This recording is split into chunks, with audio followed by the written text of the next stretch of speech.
The first time the princess met the human, she laughed at him, not a gentle laugh or a polite laugh, but the kind that bounced through the crystal hall and echoed against the metal pillars. Guards tried to hide their looks, but the princess did not care.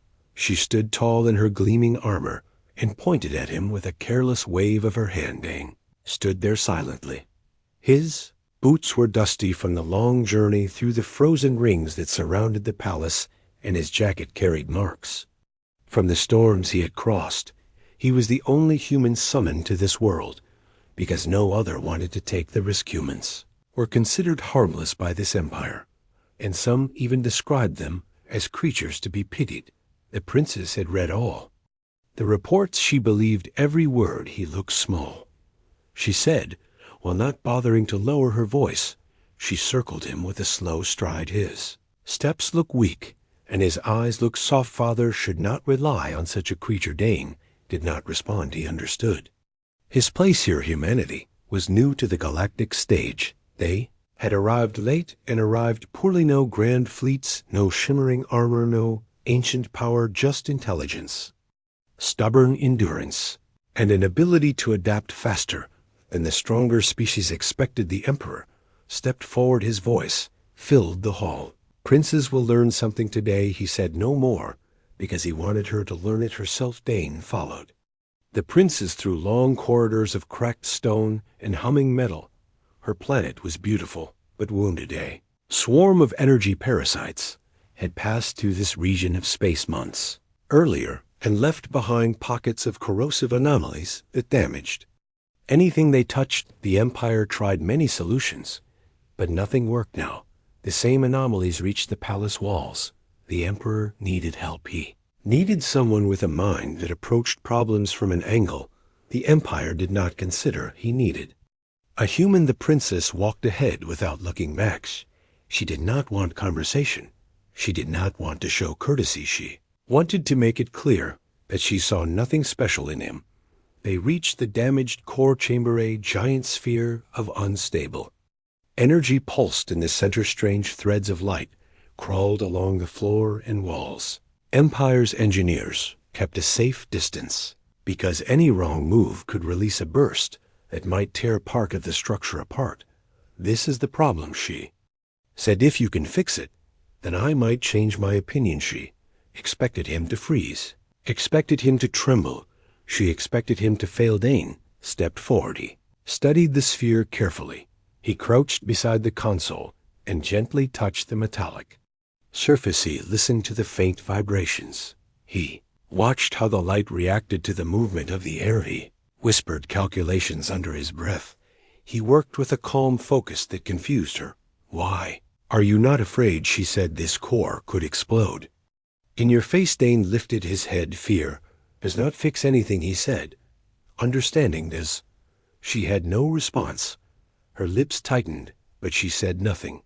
For the first time she watched him with an expression that was not mockery. Hours passed. Dane worked without stopping. He placed small emitters around the sphere.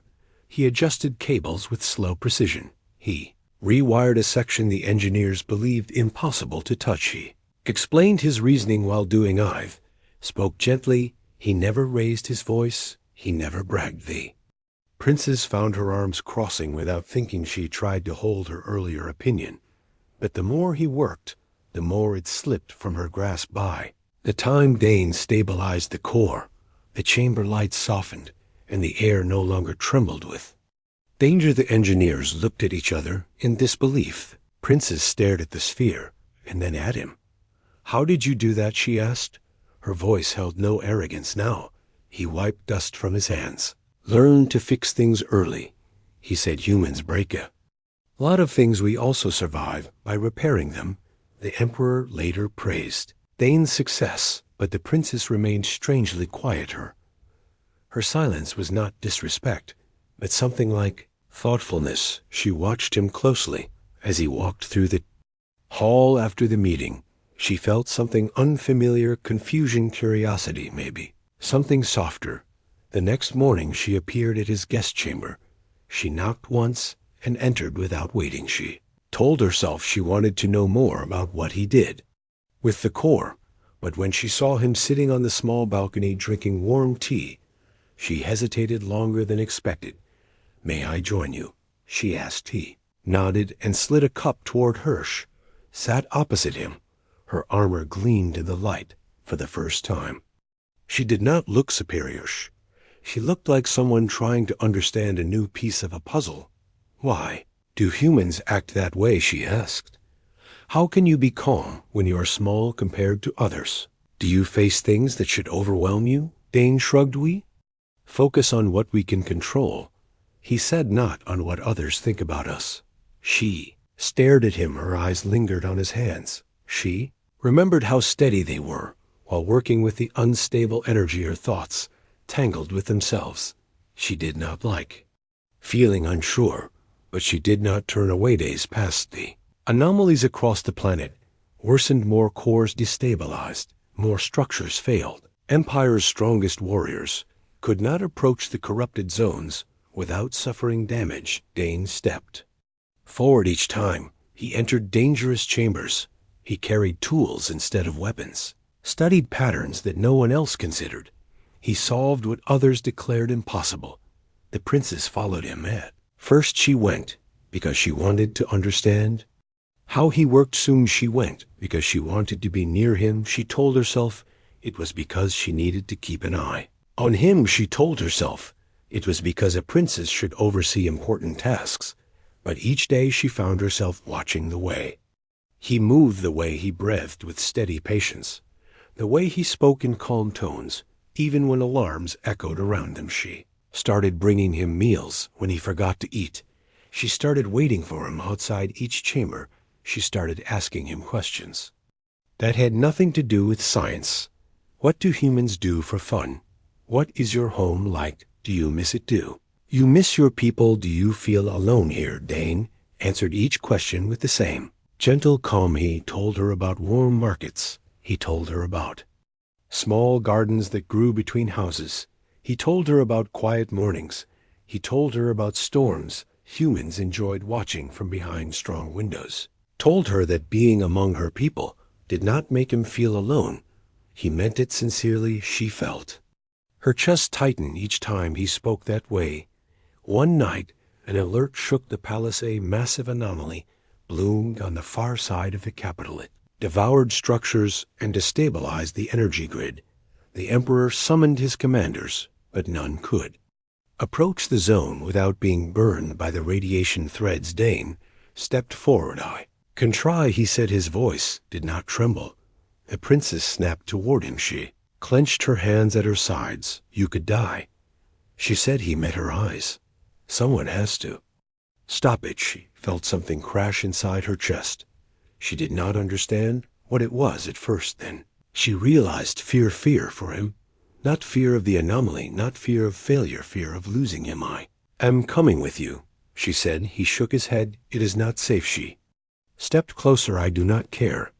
He looked at her for a long moment. He knew her well by now. He knew she would not back down. He nodded once. They went together. The ground near the anomaly vibrated. Waves of energy cracked the air. They had to use protective suits even. Then the heat stung their skin. Dane studied the anomaly while the princess guarded his back. She struck aside unstable fragments that shot from the ground. She cleared his path with swift movements. She did everything she once mocked him for being unable to do, but he was the one who approached the center.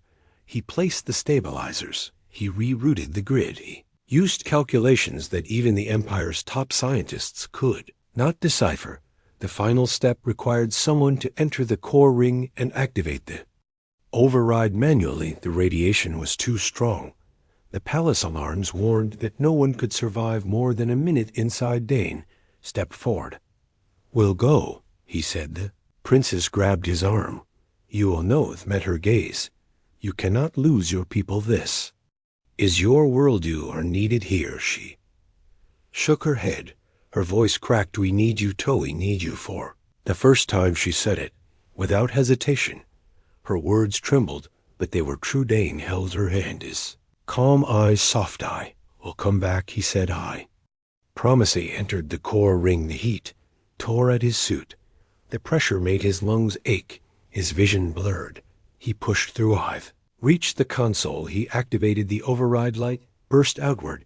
The anomaly collapsed into a single spark. When the spark vanished, the ground stopped shaking. The princess ran forward. She reached him as he fell to one knee. She caught him before he hit the ground. Her arms closed around him. Her voice trembled. "You are alive, you promised, and you kept." I smiled, weakly told. I fixed things." She pulled him against her.